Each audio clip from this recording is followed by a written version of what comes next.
يا أيها الذين آمنوا استعينوا بالصبر والصلاة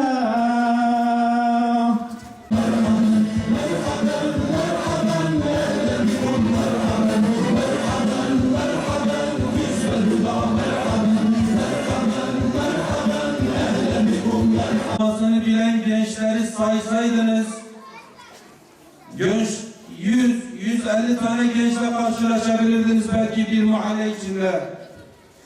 Fakat şu anda bir mahallemize çıkın, sokağımıza çıkın ve Kur'an-ı Kerim'i okumasını bilen gençleri bir sayın. Şu anda öğrenen kişi sayısı 10'u geçmez. 10 yıl önce 100 olan şu anda 10'a düşmüş ve gittikçe düşüyor.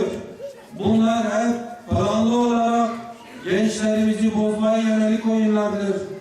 Biz gençlerimizin yeniden Kur'an'a, İslam'a ve güzel ahlaka getirmeyi vaat ediyoruz Allah'ın izniyle. Evet kardeşlerim, şu anda bu gençlerimiz, Allah hepsinden razı olsun, bakıyorum çok genç kardeşlerimizdir buradakiler. Allah-u Teala belki onların yüzü zihmetine bize başarıyı getirecek. Biz diyoruz inşallah biz hizmetimizle de onları cennete götürmeye çalışacağız. Onlara cenneti kazandıracağız inşallah. Dürüst belediye gerçek hizmet. Dürüst belediye gerçek hizmet. Dürüst belediye gerçek hizmet. Birinci sıkıntımız bu. Çevremizdeki insanların, Müslüman kardeşlerimizin maneviyatını bozmaya çalışıyorlar. Şu anda internet kafeler, şu anda televizyonlar, şu anda başka oluşturulmuş kafeterya türü yerler, gençlerimizi bozmak için her türlü çirkef ve melanet ortaya koyuyorlar.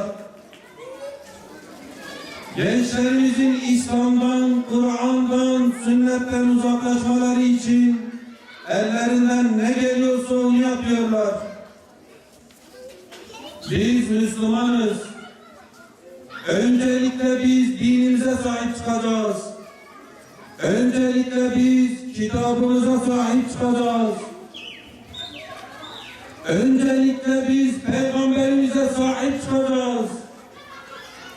Bunları yaptıktan sonra diğerleri zaten kendiliğinden olacak inşallah. Muhterem kardeşlerim, çok uzun yıllardan beridir Müslümanlar ikinci sınıf insan muamelesi görüyor memlekette. Kardeşlerimiz hep ötekileştiriliyor. Bakın Müslüman kardeşlerim diyorum. Kürt, Türk, Arap, Laz, Çerkez demiyorum.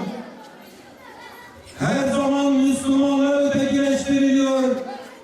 İkinci sınıf insan muamelesi görülüyor onlar için. Kardeşlerim, Allah'ın izniyle artık bu adaletsizliği, bu haksızlığı önleyecek bir parti geldi. Hüdava Partisi geldi inşallah.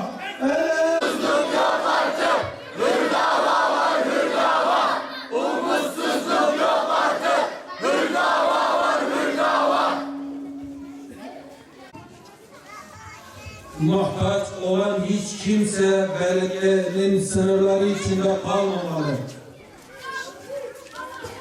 İhtiyacı olan hiç kimse kalmamalı. Bunun mücadelesini vereceğiz inşallah. Şimdiden projelerimizin içinde aş evleri var. Aş evleri şu anda da kurulmuş ama yeterli değil. Biz diyoruz ki sıcak ekmek, sıcak yemek evine girmeyen hiçbir aile olmamalı. Günde en az bir defa da olsa evlerine sıcak yemek girmeli.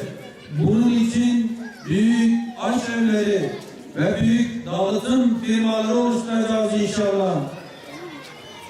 Bununla beraber halkımızın bütün sorunlarına ortak olacağız inşallah.